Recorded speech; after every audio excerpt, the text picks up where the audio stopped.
The body of the stomach makes up the majority of the familiar kidney bean-shaped portion of the organ. Situated between the fundus, which is the rounded topmost portion of the stomach, and the pylorus, which is the organ's bottommost section, the body is where food is physically and chemically broken down during digestion. Partially digested food passes through the stomach after leaving the esophagus and entering the stomach via the cardia.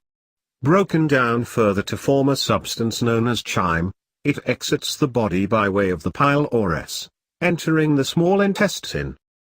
Digestion, a combination of physical and chemical processes to break down ingested food for energy, begins in the mouth.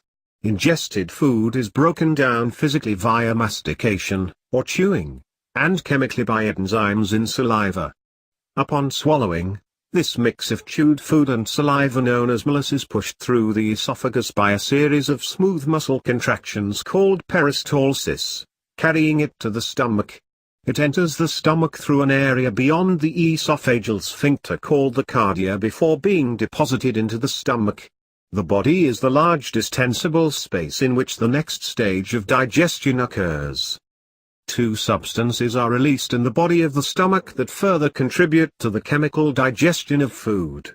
Hydrochloric acid, known as stomach acid, destroys potentially harmful bacteria found in food as well as alters the pH level in the stomach.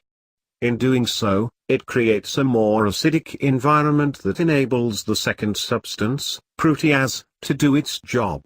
Proteases are enzymes that break down protein in ingested foods by severing the bonds in the chains of amino acids, known as polypeptides, that constitute the protein.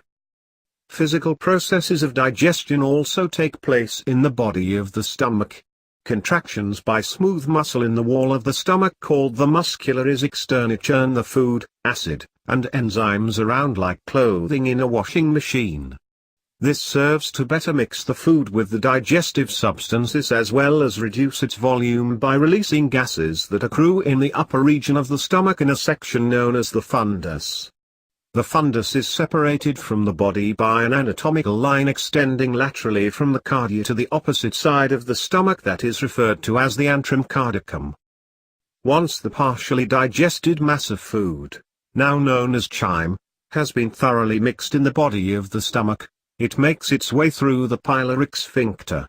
An opening at the bottom of the stomach, the pyloric sphincter separates the contents of the stomach from the small intestine until they have been properly digested. When this process is complete, the chyme is released from the body of the stomach via the sphincter, entering the first section of small intestine known as the duodenum where the next phase of digestion begins.